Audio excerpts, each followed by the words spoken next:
Alrighty guys, so after you guys enjoyed the video, make sure to hit the description down below and check out the Innovation Yu-Gi-Oh! Amazon page for all of your Yu-Gi-Oh! Needs. What's going on everyone, it's Chris from Innovation Yu-Gi-Oh! Here with VCTRFS and Masterswagking. We'll be talking about some YCS Dallas predictions, talking about how it's going to shake up the meta. And if you guys are not subscribed to these guys, their channels will be linked in the description down below, so make sure to check their content out. VCTRFS do daily market watches, which he's known for, and Master Swag King does a lot of unique content. He's pretty much all over the place like me with his content. So going into YCS Dallas, a lot of people are speculating what is the best deck, what deck should they play. The most popular decks right now are Spiral versus Pendulums. Since VCTRFS seem way more knowledgeable than me about these matchups, which one do you think is going to be more popular going to YCS Dallas and why? You know what? I even though pendulums, and you're gonna have a lot of people playing pendulums, I think it's gonna be spirals, and the reason why, because spirals, they're a deck you just can't put down. You know what I'm saying? Like they're a deck that it takes time over and over and over again to put that kind of deck down. And I think a lot of players gonna have a hard time with it. Where like you got Pendulum Magicians, if you run like an anti-spell, that's a blowout card. That's gonna really shut down the deck. It won't kill the deck, but it'll hurt the deck for a while. And I think against decks like Spirals, I mean, people are gonna have to change their main deck so drastically. It's hard to play. It's hard to do what you're trying to do as a main deck because you got to run all these cards on to stop Spirals. Like Rejecting Dark Hole have to be ran in decks now. In my opinion, I think they're a must-have now, and because it's really getting Spirals. So if they can't kill you, you blow their field up, and it's hard for them to get the combo up again. And I think Spirals is gonna be the deck that's gonna overtake, or even more than Pendulum Magicians, and we're gonna see that happening. Alrighty. Now, as far as you play Pendulum before, right? Yeah.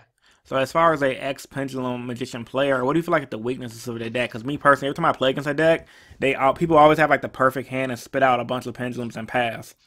And it's like it seems like more of a dice roll game. Like when I went to locals last time and I did Spiral versus Pendulum. This is pre-double helix, by the way. It was literally a dice roll game. Whoever went first won the match. Do you think it's gonna be like that at YCS Dallas or?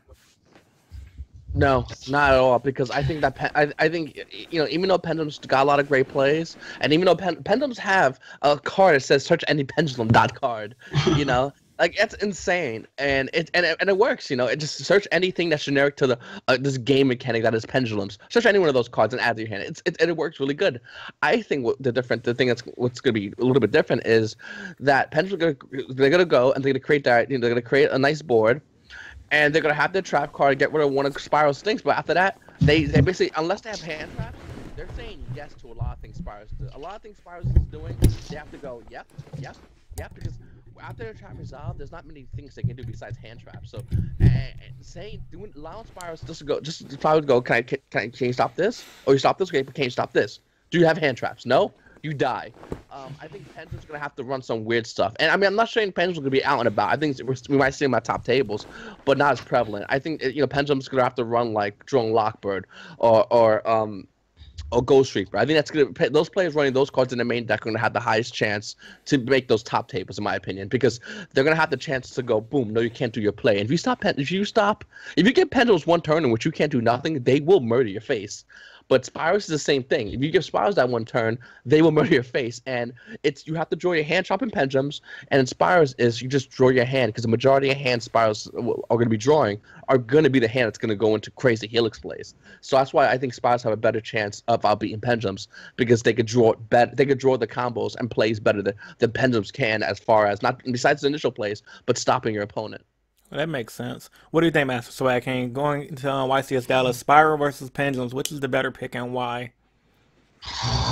So this is such a weird YCS though, because if you factor in, let's look at like the very first YCS that Zoo was legal. Okay, what actually won that event? Infernoids did, because people didn't exactly know the fully limitations of Zodiac. I don't think that'll happen this time around. I think that Spirals will win, given the fact that their power plays are just a lot more better than what Pendulum's power plays are. What I mean by that is whatever Pendulums can do, Spirals can pretty much like side for and play out of in their own main deck. Like a lot of decks that actually deal with Pendulums right now actually have to go into their side decks to actually beat them. What I mean by that is that you have to get your anti-exposing from your side deck. You have to get your Imperial Order from your side deck. You have to get your Twin Twisters, if you're not playing them in the main deck, from your side deck. Spirals can pop spell and trap cards. They have cards that can be targeted, and their power plays of Master Plan and Sleeper are just a lot stronger than what Pendulums can offer. And Pendulums are a deck that can be easily sided for. That was my thing about Pendulums being the best deck, is like you can just technically easy side for it. We still have Dimensional Barrier as a card. So what Spirals just want to be like, oh, wait a minute, there's gonna be a bunch of Pendulum players here. If I put 3 Dimensional Barriers in, you're not really gonna be doing much to me. That's what you have to kind of factor in. The only way I see Pendulums actually winning is if the other Spiral players just don't know the fully limitations of Spirals, which is why Inferno Way actually won the previous YCS with Zoo when it first came out, because the players just didn't know the limitations of Zoo yet. And then the next YCS, you had Totally Awesome win, which is like, I don't even know why that's possible. But he was also playing Zoo cards in it, because people, you know, as formats evolve, you see people actually take into effect of what a deck can fully do. So that's the only reason why I might give it to Pendulum, because it's had more longevity right now. But I definitely can't see a world in which Spirals don't win the event, because this is our first quote-unquote tier 0.5 Link deck. I think everyone will have to go to a point of like, if you're not playing Spirals, it's only because you couldn't get double helixes from your sneak peek. And if you can't afford them from the vendors at the YCS, you're naturally going to play the deck you already feel comfortable with, which is Pendulums or Paleozoic or Invoked Wind Witch. That's just my thing on it. All right, so my personal topics on it, I think honestly, it's a hard matchup to call. And honestly, Masterswagking, you bring up a good point where you said people don't know the full power of Spirals. And I definitely agree with that statement, because everyone's thinking, oh, you go ahead and Ash Blossom, or you're going to go ahead and Ghost Reaper to double helix, GG, no read, scoop them up, go to game 2. And for me being a veteran Spiral player, playing the deck for about a year now and getting my regional invite last year with my Spiral deck, this is way pre anything. I think a lot of players are not going to know how to play the deck properly. If they lose their double helix, they're gonna freak out. They're gonna complain, rant, and moan, and they're gonna want to go to game 2 because they're not gonna want to try to think about their intricate combos of the deck. But with that being said, you will probably see the pro players like the Jeff Joneses and the Billy Breaks understand and learn the deck fully and think of stuff that a lot of Spiral veteran players haven't even thought of to bring to the top tables. I don't think we're going to see the same run-of-the-mill versions that we see from the OCG. We're going to see a lot of innovation and ingenuity from the TCG players, and probably a bunch of Spiral combination decks. Like, for example, this guy at my locals has been telling me, play Spiral True Draco. It's a legitimate deck because the Spiral have the continuous spell and traps, and they can bring out Masterpiece because it's easy to bring out Masterpiece. So you have Quick Fix, you have Agent, you can go first turn Masterpiece, double helix, set up your board, and GG. So Spiral hybrid decks might be a thing, which I think ultimately will lead Masterpiece getting banned, but that's a whole other story for a whole other topic. Alright, so as far as Spiral versus Pendulum, I think we all agree. Well, I think me and Masterswagking think Pendulums might take it only because Spiral players might not know the full concept of the deck, but it's really a hard toss-up to say and go for, because Spirals is just one of those decks where it's still kind of new, still fresh.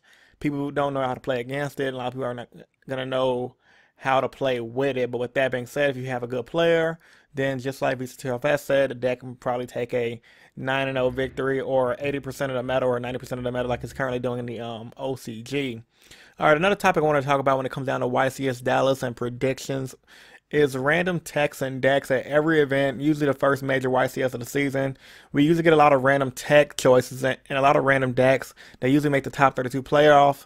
I'm going to leave this with I'm going to leave this part with Masterswagking. I want you to tell me, what tech cards do you think we're going to see coming out of YCS Dallas, and what rogue decks do you think got a good chance to make it in the top 32?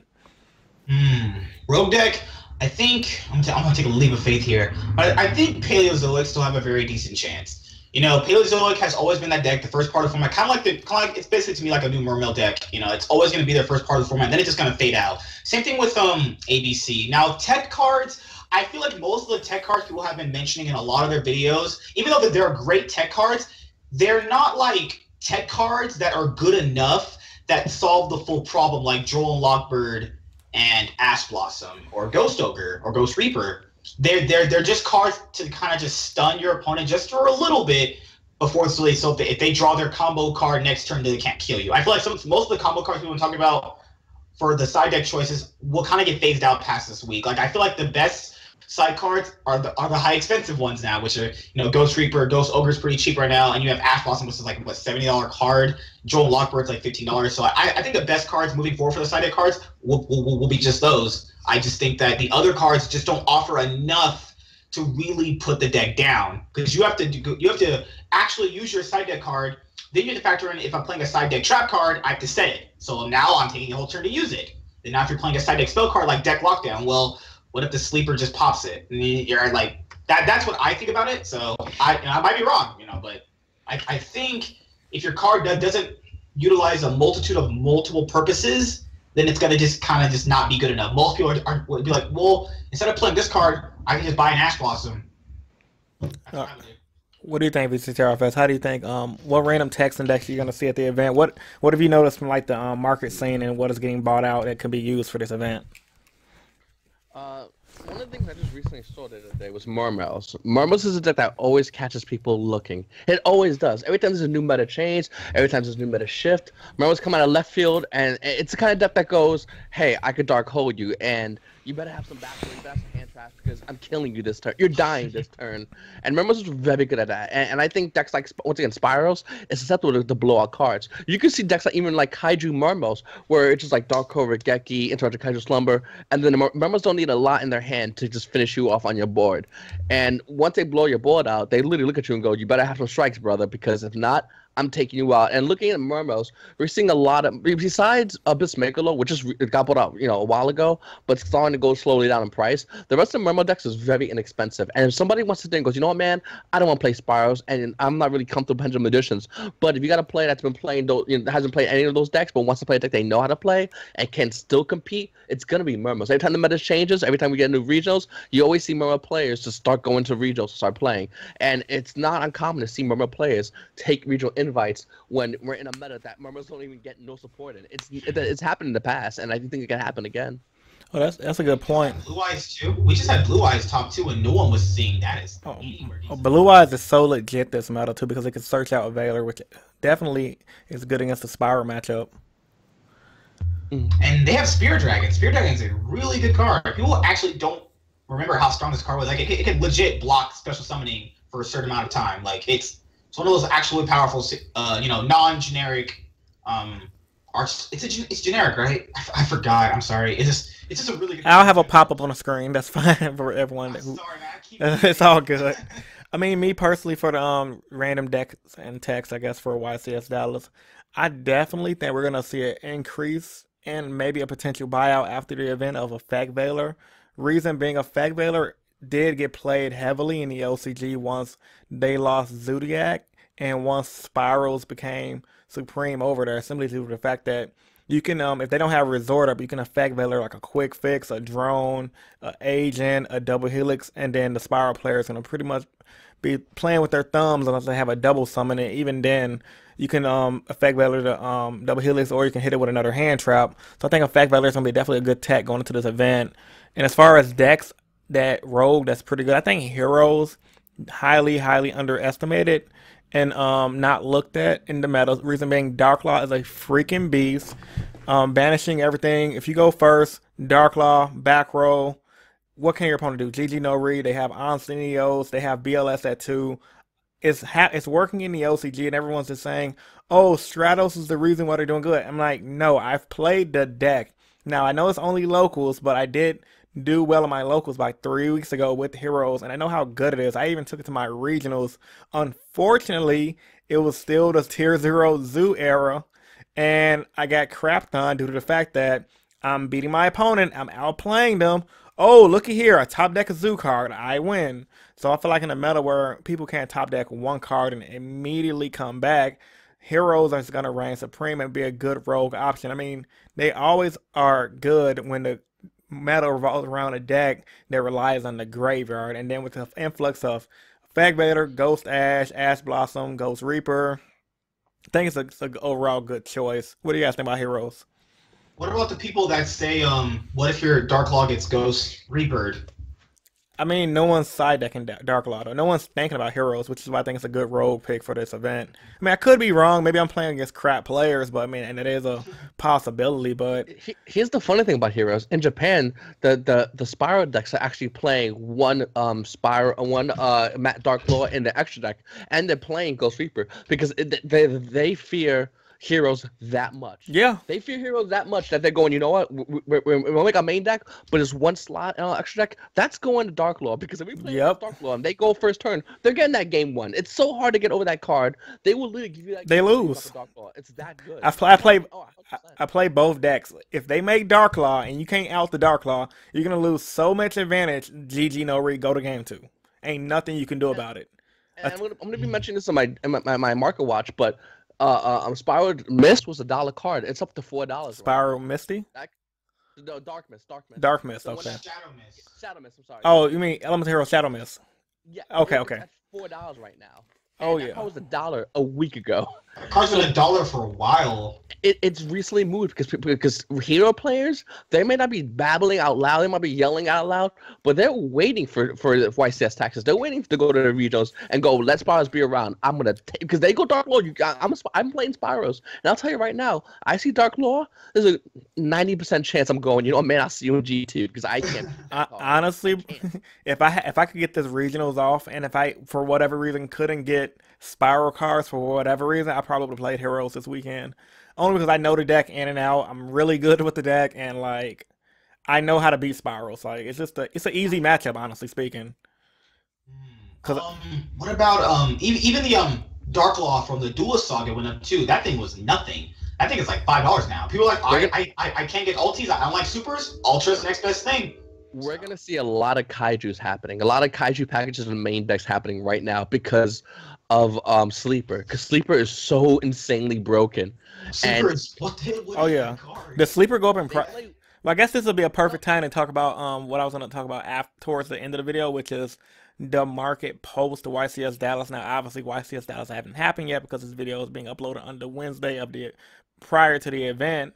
But what do you think is going to happen as far as how much the market is going to fluctuate starting with VCTRFS, of course, because you're the expert on the market, and what cards do you think might go up? It's gonna go. The market's gonna go insane. Whether it's gonna be Saturday night until maybe early Sunday, then later on Sunday again, and then Monday and then Tuesday is gonna be fucking just insane.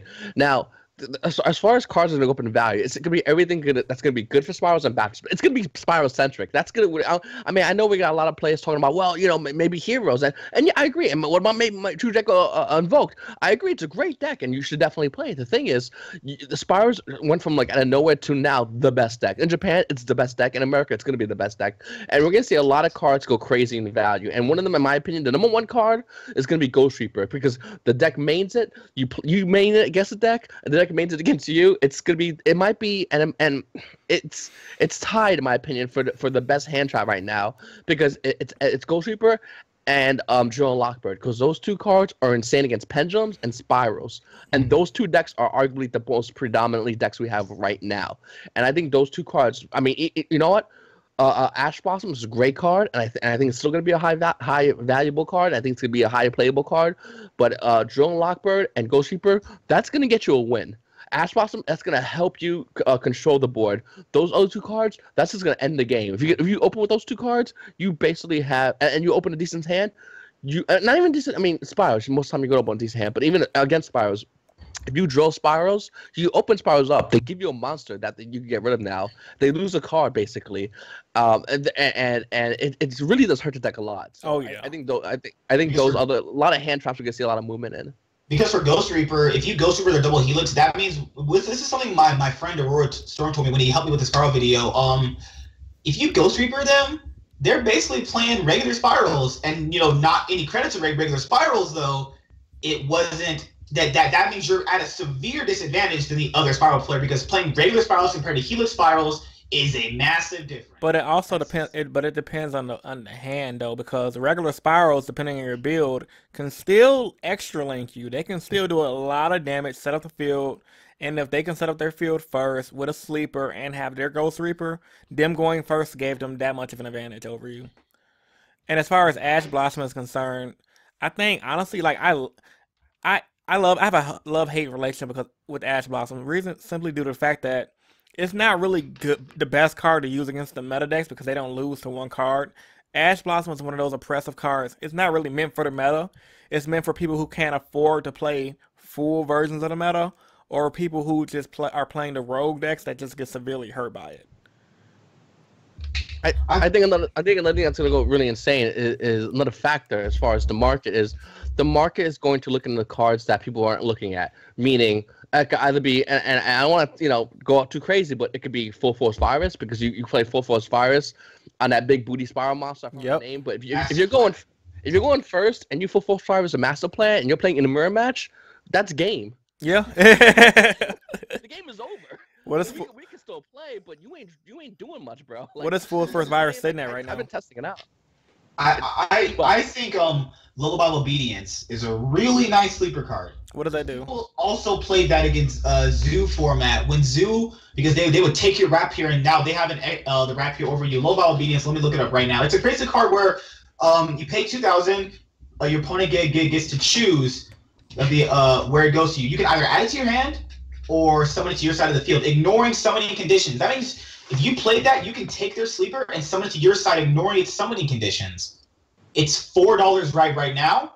I think this card is very, very good in decks that you'll see a lot of mirror matches in, and you'll see a lot of spiral mirror matches. But I'm just saying, it's a sleeper card. I'll read it again for the people who don't know about it. It says pay 2,000 life points and declare one monster card name. Your opponent looks at their deck, reveals one of the declared monsters if there is any, and applies one of these effects. Added to the hand of the player who activated the card. The player who activated this special summons it to their side to their field in attack position, ignoring summoning conditions. Do you know how much advantage you will be if you activate that card in a spiral player in a mirror match? You're way ahead in terms of advantage. That's 2,000 life points is nothing because you're not gonna. You won't even notice because you'll be winning that. So you're saying, as far as the market is concerned, you think people are gonna protect that at Dallas and it's gonna go up in price? I think so. Based on mirror. I mean, that's a good analogy. I mean, other than that, as far as the market, Masterswagking and VCTRFS, I guess both of you guys, where do you see it going? Because everyone's thinking that a ban list might happen in November because of what Konami said, no ban list no later in November. Do you think people are going to be scared to invest into meta decks like Spirals only because they're going to be potentially get hit? I don't think so. It's the opposite. They're actually going to invest because I feel like they're going to hit cards around Spiral to make Spirals the absolute best deck. They constantly did this. Well, as far as the market's insane, and the market, as insane as it is, and its insanity, it always, every time I look at the cards moving around, I always go, I would not do this, but I understand why. And I think what players are going to do is, if they feel like the ban is coming, or they think a ban is coming, or even the ban does drop, and let's say Spirals do get hit, whatever, the market's going to go, they're going to take a step back, they're going to go, okay, I just lost my Spirals, I lost a lot of money. But the market's, we're not just talking like a Yu-Gi-Oh player. We're talking all the Yu-Gi-Oh players as a collective. They just go, okay, what's the next decks I can play that's going to be good? Because I don't think if a ban drops and hits Spirals, I don't think Konami's going to go, by the way, I just want to drop a ban so quickly, fuck Spirals, you're good to go, everybody else. I think Konami's going to do some crazy, and this is my opinion, Konami might go, you know what, we might do something crazy, like give you Shadow Construct to 1, or give you some, or give, Graph and Seer, yeah, we're going to semi-limit them. Have fun with that, boys. So I think the market's kind of doing it now with Burning Abyss, but that's for the new support. But the market's taking a step back and they're going, okay, if this does get hit, what else can I have? And you got players that's why I still holding their 2 Draco stuff. That's why Invoke still maintains their value. They haven't tanked, even though in Japan they tanked obviously, but in America they haven't tanked because players are like, dude, Spark is hit. I got my Invoke shit. I got 2 Draco shit. I'm still in the winning. Right. I'm still ready to play the next week's regionals. I'm good, brother. Don't worry about me. People can still play their card demise decks too if they already kept their card demises. Absolutely. Players in the market is always they're always moving, and just because but if you look at it from a Spirals angle, you say, wow, everyone's selling their Spirals, everyone's getting rid of, yeah, because Spirals are gone, everyone's getting rid of Spirals. But if you look at the other side of the market, people going, hey, listen, I just got some money from Spirals. Can I get some invocations? And then you see those cards rise up in value. So you'll see like a weird kind of pendulum scale as far as that. Good point. Well, I guess that'll end the video for YCS Dallas and predictions for the event. I mean, me personally, I don't really do the whole market watch thing. That's why I let VCTRFS lead it. I think ultimately what might happen to the market is just simply stuff will go up, stuff will go down like they always do. But I think the main thing that will go up it's going to be something that's techy that no one has thought about. So I'm going to leave y'all with this. Post your thoughts and opinions about the video in the comment section down below. Make sure you subscribe to Masterswagking and VCTRFS for more Yu-Gi-Oh videos from them. And yeah, man, this is Innovation Yu-Gi-Oh with Masterswagking and VCTRFS, and we're signing out. Peace. You. See you.